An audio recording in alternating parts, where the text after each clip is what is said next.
जय श्री ओम नमः सिद्धेभ्य नमो अर्हंताणं नमो सिद्धाणं नमो आयर्याणं नमो वज्झायाणं नमो लोये सव्वसाहूणं।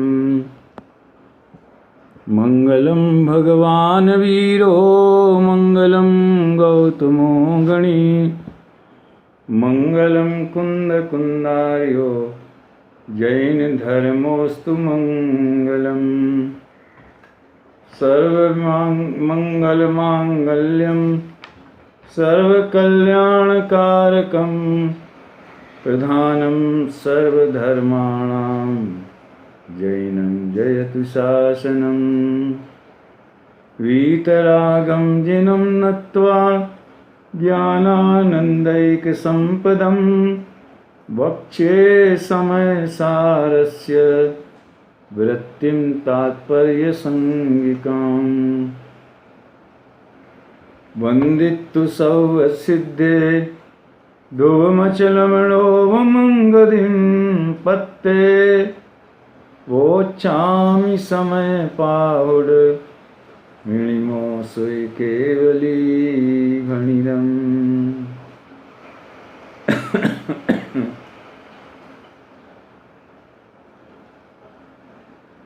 समय सार परमागम शास्त्र का आद्योपांत अवगाहन करने का एक ज्ञान चित्त में आ गई होंगी, उनके ज्ञान में आ गई होंगी, और इस तरह से उन्होंने इस ग्रंथ के लिए ये मंगल उद्गार व्यक्त किए कि ये तो अशरीरी होने का शास्त्र है।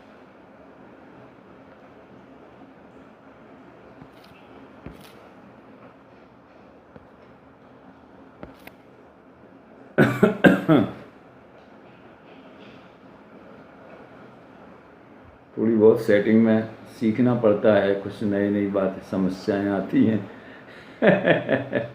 तो व्यवधान भी हो जाता है।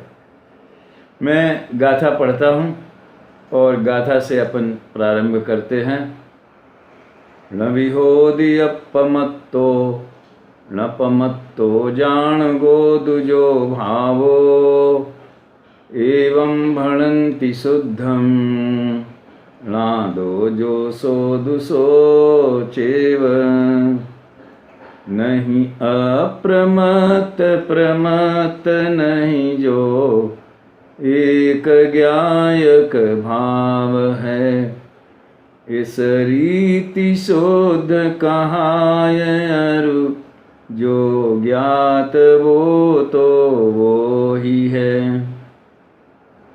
जो प्रमत्त नहीं है, अप्रमत्त नहीं है, एक ज्ञायक भाव है, इस तरह जो शुद्ध कहलाता है उसकी चर्चा इसमें की गई है। चलो ठीक है। इसकी आत्मख्याति टीका तो बहुत गहरी है और सचमुच में वो उन्होंने कुंदकुंदाचार्य देव के हृदय में बैठ कर के निकाली है। उसकी विस्तार से अपन चर्चा नहीं करेंगे क्योंकि सभी मुमुक्षु प्रायः उससे परिचित ही हैं। फिर भी जब भी उस टीका पर प्रवचन करें, चर्चा करें, उसका चिंतन मनन करें तो ऐसा लगता है कि कहाँ से ऐसे अपूर्व भाव आचार्य देव ने निकाले हैं। उसका एक बिंदु बहुत ध्यान देने योग्य है कि पहले पैराग्राफ में तो ज्ञायक भाव की विशेषताएं बताईं कि वो प्रमत्त नहीं है और अप्रमत्त नहीं है। इस बोल की व्याख्या उन्होंने पहले पैराग्राफ में की और फिर ज्ञायक एक भाव है, इस प्रसंग में उन्होंने कहा ज्ञेयाकार होने से उस भाव की ज्ञायकता प्रसिद्ध है। भाव को ज्ञायकता प्रसिद्ध है। देखिए, चार तरह के निक्षेपों की चर्चा आती है, नाम, स्थापना, द्रव्य और भाव। तो ज्ञायक कौन से निक्षेप में जाएगा? नाम में जाएगा कि स्थापना में कि द्रव्य में कि भाव में। वैसे अपन चारों में इसको घटा सकते हैं। ज्ञायक स्वयं एक नाम रखा है उसका, और ज्ञायक शब्द लिखा जाए और किसी से कहा जाए कि ये क्या है, तो ये ज्ञायक है। तो शब्दों के आकार में ज्ञायक की स्थापना करके बोलते हैं कि ज्ञायक है। ये जो लिपि कला है ना, जो लिपि कला, ये शब्द चित्र कहलाता है। और उस शब्द में जैसे क ख ग घ लिखा, तो क व्यंजन की स्थापना उस आकार में की। आप दूसरी लिपियां जो हैं, मान लीजिए बहुत प्रसिद्ध हैं बहुत सी लिपियां भारत में, अपने यहाँ तो देवनागरी की चर्चा ज़्यादा चलती है, तो वहाँ का अलग आकार में लिखा जाता होगा, ख्याल में आए ना। तो एक ही अक्षर को लिखने के अनेक रूप हैं। तो अपन ने ज्ञायक ऐसा शब्द लिखा, तो आकार बनाए लाइनों से, लकीरों से, उस आकार में ज्ञायक की स्थापना की। और जो द्रव्य निक्षेप है, यानी ज्ञायक स्वरूपी भगवान आत्मा है, वो तो द्रव्य निक्षेप से है ही। और जो उसका अनादि निधन ध्रुव एक स्वभाव है, चिन्ह मात्र भाव है, वो ज्ञायक भाव है। अब व्यवस्था ऐसी है कि किसी भी चीज़ को बताना होवे तो नाम तो लेना ही पड़ता है। नाम के बिना, शब्दों के बिना, ये शब्द ब्रह्म कहलाते हैं, नाम भी, इनके बिना आप लोक का व्यवहार और आगम का व्यवहार कैसे चला सकते? अरे भगवान की वाणी खिरी, अभी अभी सावन बदी एकम गई और भगवान की वाणी खिरी तो ओमकार में खिरी।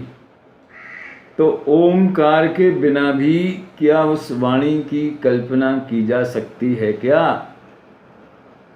यानी कुछ शब्द तो आए ही, एक अक्षरी सही, एक अक्षर सही, ओम ध्वनि सही, लेकिन ओम तो आया, तो वो शब्द है। और उस शब्द के लिए नाम दिया गया ओम।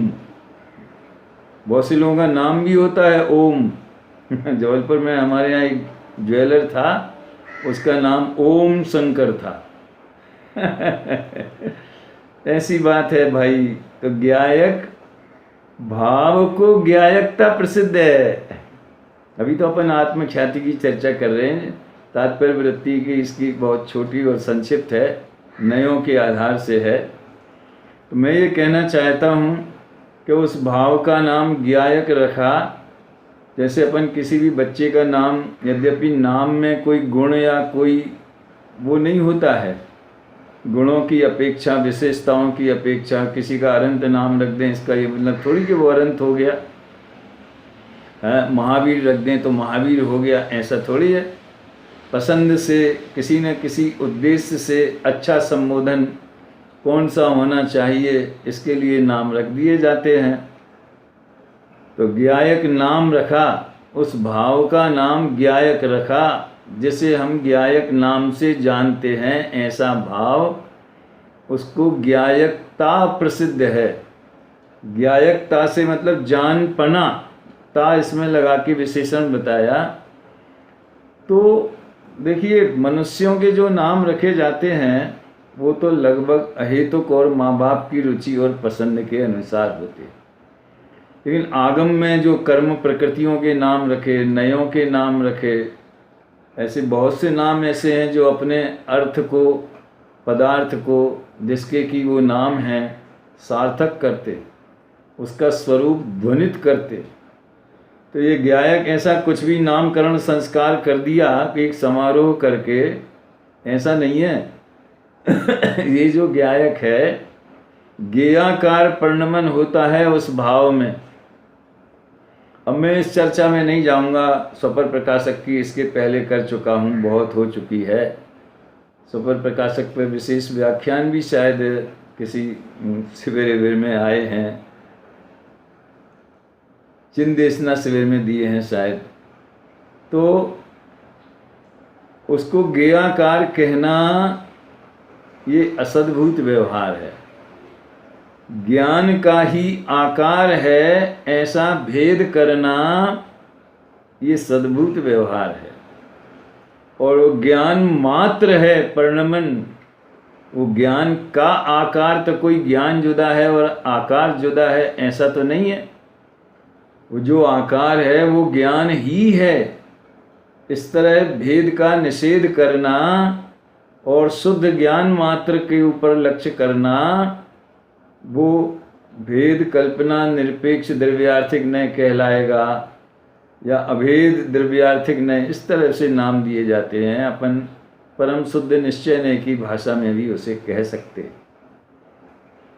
लेकिन कुछ भी कहो साहब, ज्ञान में अपनी योग्यता के अनुसार, क्षयोपशम ज्ञान में क्षयोपशम की योग्यता, छायक ज्ञान में छायक की योग्यता का अनुसरण करते हुए पदार्थों का प्रतिबिंब पड़ता ही है। बस इतना है कि पदार्थों का कहना इतनी लगार लगानी पड़ती है, इतना सपोर्ट देना पड़ता है। मैं तो ये कहना चाहता हूँ कि ज्ञेयाकार होने से वो भाव ज्ञायकता प्रसिद्ध है, तो भी उसमें ज्ञेयकृत अशुद्धता नहीं है, ये खुलासा करने की जरूरत क्यों पड़ी? ज्ञेयकृत अशुद्धता नहीं है का एक सीधा साधा अर्थ तो ये है कि ज्ञेयाकार परिणमन होने पर भी उसमें ज्ञेय पदार्थों का प्रवेश नहीं होता, ज्ञान ज्ञान रूप ही रहता है। तो जब पर का प्रवेश नहीं है तो शुद्धता खंडित नहीं हुई। क्या दिक्कत है इसमें? और एक अर्थ कारण कार्यपना, ज्ञेयों के जानने के कारण उसका नाम ज्ञेयाकार रखा, ऐसा नहीं। वो ज्ञेयों को जाने, किसी ज्ञेय को जाने, कम को जाने, ज़्यादा नहीं जाने, ये तो संभव नहीं है। लेकिन किसी भी रूप में जाने, इंद्रियों के माध्यम से जाने, पदार्थों के सन्मुख होकर के जाने, छायक ज्ञान में सहज दर्पण की भांति प्रतिबिंबित होवे, कुछ भी होवे, लेकिन वो अपने स्वरूप से ज्ञायक है। यानी उसका जो ज्ञायक भाव स्वरूप है वो ज्ञेयाकारों की कृपा से नहीं है, ज्ञेय के कृपा से नहीं है, ये तो बात बहुत दूर रही। ज्ञेयाकारों की कृपा से नहीं है, मैं तो ये कहना चाहता हूँ। इसलिए आचार्य देव ने बाद में दो परिस्थितियां बताई कि हम उसे ज्ञेयाकार रूप परिणमित होता हुआ देखें तो भी वो ज्ञायक है, और ज्ञान मात्र स्वरूप में देखें अपने ज्ञान स्वरूप, वास्तव में ज्ञेयाकार परिणमन में अपने ज्ञान स्वरूप को ही प्रकाशित करता है। ये तो हमारी नए विवक्षा में दो दृष्टियां खड़ी हो जाती हैं कि हम उसे ज्ञेय सापेक्षता से देख रहे हैं तो ज्ञेयाकार परिणमित हुआ, और स्वभाव सापेक्षता से देखें तो ज्ञान में ज्ञान ही रूप परिणमन हुआ। ज्ञान की प्रतिपल उठे तरंग, क्या फर्क पड़ गया उसे? हर परिस्थिति में वो ज्ञायक ही है, यानी स्वतः सिद्ध, जो ऊपर कह आए हैं अनादि अनंत स्वतः सिद्ध। फिर बाद में आचार्य देव ने स्वयं कर्ता स्वयं कर्म, यानी ज्ञेय कर्ता, अरे ज्ञेयाकार पर्याय कर्ता और ज्ञायक भाव कर्म, या ज्ञायक भाव कर्ता और ज्ञेयाकार पर्याय कर्म, ऐसे भेद से क्या लाभ? खुद वो ज्ञान ही करता है, ज्ञान ही कर्म है। ये स्वानुभूति की विधि बताई। यद्यपि अपने इस चर्चा का आधार आत्मख्याति नहीं है, लेकिन उसको छोड़ा भी नहीं जा सकता है। जहाँ जहाँ ऐसे प्रसंग आएंगे वहाँ वहाँ अवश्य ही अपन उनका भी अवगाहन करेंगे। चलिए अब तात्पर्य वृत्ति पर, भावार्थ पे मैं जयचंद जी छावड़ा पे चर्चा अभी नहीं करूँगा। इसका मैंने बताया कि इस आंदोलन के बाद में अकेले भावार्थों को जयचंद जी छावड़ा के समय सार वचनिका के दर्पण में समय सार देखने का एक प्रयास अपन करेंगे। जब भी संभव होगा तात्पर्य वृत्ति में पढ़ता हूँ, नए से ही बात करते हैं। उनके चिंतन में नयार्थ तो कूट कूट करके भरा हुआ है। शब्दार्थ तो करते ही हैं, वो तो उनके टीका करने की शैली ही है, लेकिन शब्दार्थ अकेला करके नहीं छोड़ देते हैं। नयार्थ और भावार्थ, इन दो के बिना मेरे ख्याल से किसी भी ग्रंथ की, किसी भी टीका गाथा की, अगर वो जयसेनाचार्य देव की है या उनकी शैली में है, शैली इसलिए कहता हूँ कि परमात्मा प्रकाश की और ब्रह्मदेव सूर्य की द्रव्य संग्रह की टीका भी बिल्कुल ये स्टाइल में है। खैर, शुद्ध द्रव्यार्थिक नय से आत्मा के शुभाशुभ भावरूप परिणमन का अभाव होने से आत्मा अपरमत्त और परमत्त नहीं। तो देखो, यहाँ द्रव्यार्थिक नय का कार्य नास्तिक की शैली से बताया जा रहा है कि उसमें शुभाशुभ भाव नहीं है। अरे भाई साहब, जो है उसको देखो ना यार, नहीं है को क्यों देखते हो? हैं? ये तो मैं बार बार कहता हूँ कि दृष्टि के विषय में पर्याय नहीं है, दृष्टि के विषय में पर्याय नहीं है। पता कैसे चला कि दृष्टि पर्याय ढूंढने गई थी उधर? ये ज्ञान जानता है, अस्थि शैली से ज्ञान ऐसा जानता है कि दृष्टि का विषय एक चिन्मात्र भाव स्वरूप है। नास्तित्व शैली से ज्ञान उसी की व्याख्या और समझाने के लिए करेगा, तो भैया उस चिन्मात्र भाव कैसा है कि उसमें क्षण भंगुर अवस्थाएं, नर नारक आदि पर्यायें, अरे कालकृत अंश भी, भेद मात्र उसमें नहीं। तो अस्ति और नास्ति दोनों शैलियों से जानने की कला ज्ञान में है, लेकिन दृष्टि को भी ज्ञान की भाषा में बोलना पड़ता है। दृष्टि की स्वयं की कोई भाषा ही नहीं है वास्तव में देखा जाए तो, हैं? ऐसा है भाई।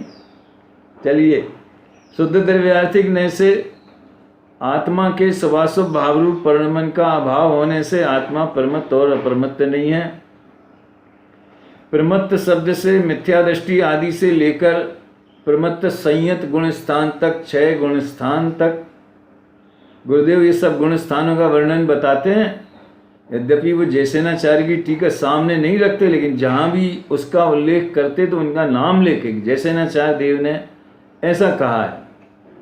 और अप्रमत्त शब्द से 7वें अप्रमत्त गुण स्थान से लेकर अयोग केवली गुण स्थान तक अंतिम 8 गुण स्थान किए जाते, ग्रहण किए जाते। प्रमत्त और अपरमत्त में पूरे 14 गुण स्थान संबंधी जो भेद कल्पना ही कहना चाहिए, पर्याय दृष्टि से वो यथार्थ है। अभी 14वीं-15वीं गाथा में ये सब बात आएगी। पर्याय दृष्टि से वो भेद यथार्थ हैं, और ये चिन्ह मात्र भाव की दृष्टि को मुख्य रखो तो भेद तो उसमें कल्पना मात्र है, जो कि अभूतार्थ है ही नहीं, भेद रूप ही नहीं है। जिसका अनुभव करना है वो वस्तु। तो फिर उन्होंने शब्दार्थ अपनाया। कौन करता है, यानी कौन करता है माने ये कर्ता शब्द कर्ता कर्म वाला नहीं है। शब्द नय शब्दार्थ की दृष्टि से भी वाक्य में कर्ता कौन है, कर्म कौन है, क्रिया कौन है, ये भी बताते हैं। थोड़ी थोड़ी व्याकरण भी पढ़ाते हैं जयसेनाचार्य देव। जान गोद जो भावो ज्ञायक, कौन है जो प्रमत्त प्रमत्त भाव रूप परिणमन नहीं करता? नहीं करने वाला कर्ता कौन है? हैं? तो जान गोद जो भावो ज्ञायक, यानी ज्ञान स्वरूप जो ये भाव या पदार्थ है वो शुद्धात्मा है। एवं बढ़ंती शुद्धा, अब इसमें भी थोड़ा अर्थांतर है। मूल अपना जो ग्रंथ है उसमें इस प्रकार वह शुद्ध कहा जाता है, और इसमें शुद्ध नय के आलंबन लेने वाले कौन कहेगा ये बात? ये ज्ञायक भाव शुद्ध है, प्रमत्त प्रमत्त भाव रूप नहीं है, कर्ता कर्म के भेद रूप नहीं है, ऐसा कौन कहेगा? जिसने स्वयं अपने ज्ञान में शुद्ध नय प्रकट किया है, शुद्ध नय के विषय में एकाकार होकर के जो परिणमता है, ऐसे ज्ञानी पुरुष, अनुभवी पुरुष। अब इसमें चौथे गुण स्थान वाले के साथ छठवें वाले के गणधर देव, इसका भेद नहीं करना। जिसने भी शुद्ध चैतन्य का अनुभव किया है वो ज्ञायक भाव को यही कहेगा। हाँ, वो तो अपने स्वरूप से ही ज्ञायक है। वो जैसे कि लोक में अपन किसी को उपाधि देवें पीएचडी की, या जैसे समझ लो बच्चों का रिजल्ट खुलता है, बीए में एक बच्चा टॉप किया, यूनिवर्सिटी में फर्स्ट क्लास फर्स्ट आया, तो वो फर्स्ट क्लास फर्स्ट जिस दिन घोषणा हुई है उस दिन से है कि जब उसने अध्ययन करके ये योग्यता हासिल कर ली थी तब से है। अपने यहाँ एक मुमुक्षु समाज में विद्वान हुए पंडित ज्ञानचंद जी विदिशा वाले, उन्हें सब लोग वाणी भूषण कहते थे। कहीं समाज ने उनको वाणी भूषण की उपाधि से अलंकृत किया होगा। वो बिल्कुल जैसे कि फूल झरते हों, इस तरह से बहुत मीठी वाणी और सरल शैली, बोधगम्य शैली में उनका प्रवचन होता था। तो मान लो किसी दिन उन्हें समाज ने वाणी भूषण शब्द कहा गया। दादा को एक बार महामहोपाध्याय बंबई में कहा गया था। तो कब से वाणी भूषण हुए, कब से महामहोपाध्याय हुए? जब से तुमने कहा तब से, कि अपनी योग्यता जब से उनमें वो पैदा हुई तब से। तो उसकी प्रस्तुति तो दूसरों के माध्यम से होती है, प्रसिद्धि। तो ज्ञायक भाव की प्रसिद्धि उसके गेयाकारों से होती है। ध्यान देना जरा, अगर गेयाकार रूप वर्णमन नहीं होता तो ये पता कैसे चलता कि ये भाव ज्ञायक स्वरूप है, ये ज्ञान मात्र स्वरूप है? कैसे पता चलता? तो प्रसिद्धि तो हुई, लेकिन उसकी सत्ता, उसका अस्तित्व ज्ञायकारों से नहीं है, ज्ञायक मात्र से है। तो ये ज्ञायक भाव शुद्ध नय का जो अवलंबन लेते हैं, यानी शुद्ध नय रूप परिणमित होने वाले ज्ञानी पुरुष, वो जानते हैं अरे ज्ञायक तो स्वरूप से ही ज्ञायक है। इसमें ही कर्ता कर्म का भेद और ज्ञायकारों का भेद सब विलीन हो गया। नादा जो सोदु सोचेव, ज्ञाता या शुद्धात्मा जो कहा जाता है वो तो वो ही है। अब ये भी खग जाने खग की भाषा।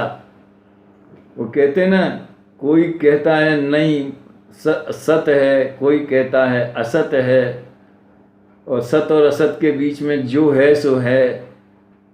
इसी तरह से ज्ञाता तो ज्ञाता ही है। अब उसमें कोई अनुभव करना हो तो चिंतन मनन में भले आप कैसे ही नए विकल्प खड़े कर लें, लेकिन अनुभव करना होवे तो किसी भी नए विकल्प के चक्कर में नहीं पड़े। पश्चातिक्रांत में ही अनुभव में आता है। यद्यपि इसमें भाषा ऐसी लिखी है, शुद्ध नय का आलम्बन लेने वाले। ये शुद्ध नय का विषय में एकाकार हुए ना, इसलिए शुद्ध नय का आलम्बन लेने वाले ऐसा कहा है। वास्तव में तो वो अपने नए विकल्प से पार अनुभूति करते। बहुत सुंदर टीका है, आत्मख्याति की भी गजब की व्याख्या है। छठवीं गाथा में एक बात रह गई थी, उसकी टीका में भी, इसलिए आचार्य ने सप्लीमेंट्री गाथा में बोलता हूँ सातवीं को। यदि विषयानुसार वर्गीकरण किया जाए तो मैं छठवीं गाथा को बोलूँगा 6A और सातवीं को बोलूँगा 6B। और आचार्य देव को इतनी गहराई से छठवीं गाथा की टीका लिखनी थी, इसलिए स्वतंत्र लिखी उन्होंने। अन्यथा वो जैसे 9वीं 10वीं गाथा का ग्रुप बना दिया, वैसे छठवीं सातवीं का भी ग्रुप बना देते। क्योंकि जो उन्होंने प्रतिज्ञा की थी कि मैं तुम्हें एकत्व विभक्त आत्मा को दिखाऊंगा, उस प्रतिज्ञा की पूर्ति छठवीं और सातवीं दोनों गाथा करती। अब चलते हैं अपन सातवीं गाथा पे। मैं गाथा पढ़ता हूँ। व्यवहारेण विदिशति लाणस्य चरित दंसणं लाणं न विलाणं न चरितं न दंसणं जान गो शुद्धो। चारित्र दर्शन ज्ञान भी व्यवहार कहता ज्ञानी के। चारित्र नहीं दर्शन नहीं, नहीं ज्ञान ज्ञायक शुद्ध है। बस उन्हें तो एकत्व विभक्त आत्मा समझाना है, और जो एकत्व स्वरूप है वस्तु का, ज्ञान मात्र स्वरूप कहो, चिन्ह मात्र कहो, एकत्व कहो, उसमें दर्शन ज्ञान चारित्र ऐसा गुण भेद का विकल्प भी नहीं। छठवीं गाथा में पर्याय भेद का निषेध किया गया ज्ञायक भाव में, और सातवीं गाथा में गुण भेद का निषेध किया। तो देखिए यहाँ उन्होंने व्यवहार नय का प्रयोग सबसे पहले किया है।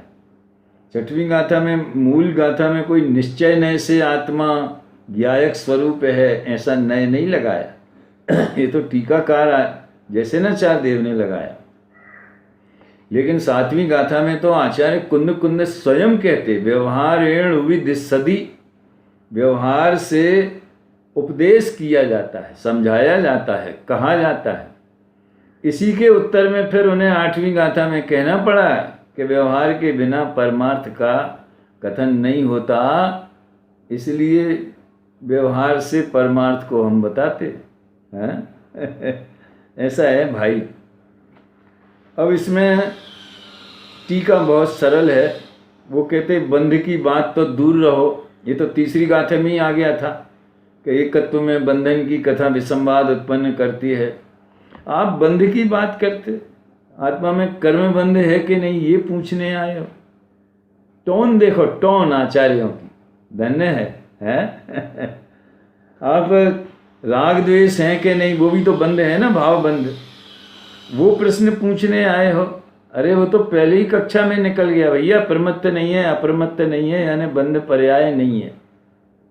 अप्रमत्त भी नहीं है, क्योंकि अप्रमत्त में भी प्रमत्त के अभाव की अपेक्षा है। ये समझने लायक बात है।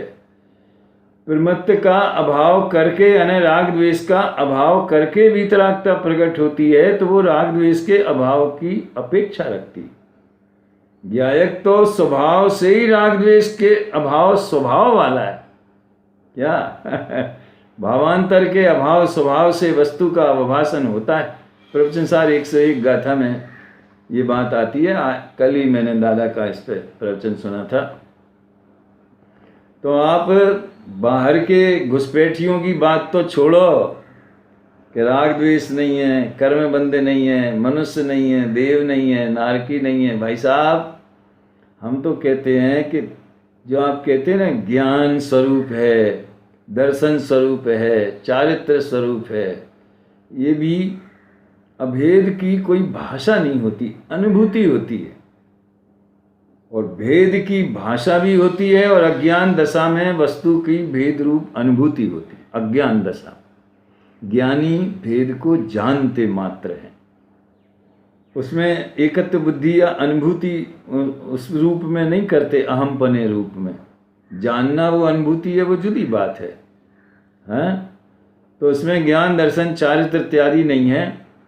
और इसमें आत्मख्याति में एक शब्द आया है, परमार्थ से देखा जाए तो अनंत पर्यायों को एक द्रव्य पी गया होने से जो एक है और कुछ मिले स्वाद वाला है, अभेद है, ऐसे एक स्वभाव का अनुभव करने वाले को न दर्शन है, न ज्ञान है, न चारित्र है। तो क्या है? एक शुद्ध ज्ञायक ही है। न विणाणम, न चरित्रम, न दंसनम, जान गो शुद्ध हो। इस तरह से है भाई। मैं इसमें ये कहना चाहता हूं कि अनंत पर्यायों को पी गया होने से बस फिर दृष्टि वहीं जाती है, नज़र वहीं जाती है कि पर्याय उसमें बैठी हैं। पर्याय भी दृष्टि के विषय के शामिल हैं। अरे पी जाने का अर्थ ये होता है कि उस अभेद वस्तु में उन समस्त पर्यायों के होने रूप योग्यता पड़ी हुई है। तो पर्यायों की छल्ली नहीं लगी रहती है, जैसे कपड़े की दुकान में, कपड़े के थान में या अनाज के गोदाम में उसके गुनियों की छल्ली रहती हो, वे एक पर्याय दूसरी पर्याय सब नंबर नंबर से निकलेंगे, ऐसा नहीं होता है। अब मैं आपसे उदाहरण के तौर पे, एक बाई ने गेहूं की रोटी बनाई, तो गेहूं की पूर्व पर्याय, जब वो गेहूं के बीज में से अंकुर फूटा था और बालें निकली थीं, बालों में से दाना निकला था, वो दाने का पहला पॉइंट वो गेहूं की पूर्व पर्याय है। वहाँ से लेके वो दाना पका, फिर खेत में फसल कटी, फिर गोडाउन में आया, फिर दुकान में आया, फिर घर में आया, उसको धोया सुखाया, ये पूर्व पर्याय है, ठीक है। और उसके आटा पीसा, पाउडर किया, उसको गीला किया, गूंथा, थोड़ा उसको फूलने रख दिया, फिर उसकी रोटी बेली, फिर रोटी सेंकी, और फिर अब जो अनुमान लगा लेना क्या क्या पर्याय हैं, वे सब गेहूं में हैं कि गेहूं में बाहर से आती। सोचने की बात है भाई। मुझे ऐसा फील ही नहीं होता है कि मैं घर के किसी कमरे में बैठ के स्वाध्याय कर रहा हूँ। बहुत सारे श्रोता मेरी आंखों में झूलते हैं, जिनके फ़ोन भी आते, किसी किसी के मैसेज आ जाते हैं। देवलाली में स्वाध्याय करते थे तो लोग बाग, मतलब वो भी मति ज्ञान के विषय बनते रहते स्मृति में, इसलिए इतना सहजता से जैसे कि हम चर्चा ही कर रहे हो गए, ऐसी सुबह नए रहस्य में चलती है। तो वो गेहूं ही उन अवस्थाओं रूप परिणमित हुआ था और भविष्य की अवस्थाओं रूप परिणमित होगा। इसका नाम है अनंत पर्यायों को पी बैठा है। और सबसे बड़ी बात, मैं जो एक दो दिन पहले भी कह चुका हूं, ये सामान्य पर्यायों की बात है, कालवर्ती अंशों की बात है। एक आदमी का समझ लीजिए 75 वर्ष का हो गया और आज उसका जन्म दिवस है, तो उसके 75 वर्ष में केवल आज का दिन ही बैठा है कि जन्म से लेके 75 वर्ष का पल पल उसमें अखंडपने शामिल है। नहीं तो 75 वर्ष कैसे कहोगे? आज का दिन है तो एक ही दिन का होगा। जन्मदिन आज मना रहे, 76वां दिन जन्मदिन और 75वीं वर्षगांठ वो आज मना रहे, लेकिन उसकी आयु में, उसके अस्तित्व में पूरा जन्म क्षण से लेकर के, और गुरुदेव तो 9 महीना और जोड़ लेते थे, वो आयु में शामिल है। अच्छा ठीक है, वो सारा कालखंड शामिल है। इन बीच में उसने पढ़ाई भी करी, क्रोध भी किया, मान भी किया, बेईमानी भी की, स्वाध्याय भी किया, बहुत सारे उदय भाव हुए, और मान लो सम्यक दृष्टि हो गया तो उपसम छह उपसम भाव हुए। तो ये सब भी उस काल खंड में अभी बैठे हैं क्या? तो पर्यायों को पी गया है का एक अर्थ तो ये कि जो भी पर्याय हुई थी और होंगी, वे सब उस वस्तु ही उस रूप परिणमित होती, पर में से वो परिणमन नहीं आता है। इस तरह पर्यायों को पी गया होने से, यानी वो उन पर्यायों का पिंड है या वो द्रव्य की ही पर्याय हैं, ऐसा कहा जाता है। ख्याल में आया? इसी तरह दूसरा लेना आप कि वो कालखंडों को पी करके बैठा है, सारे कालखंड उसमें उसी रूप में विद्यमान हैं, उनको पी करके बैठा है। एक अर्थ ये भी है ना।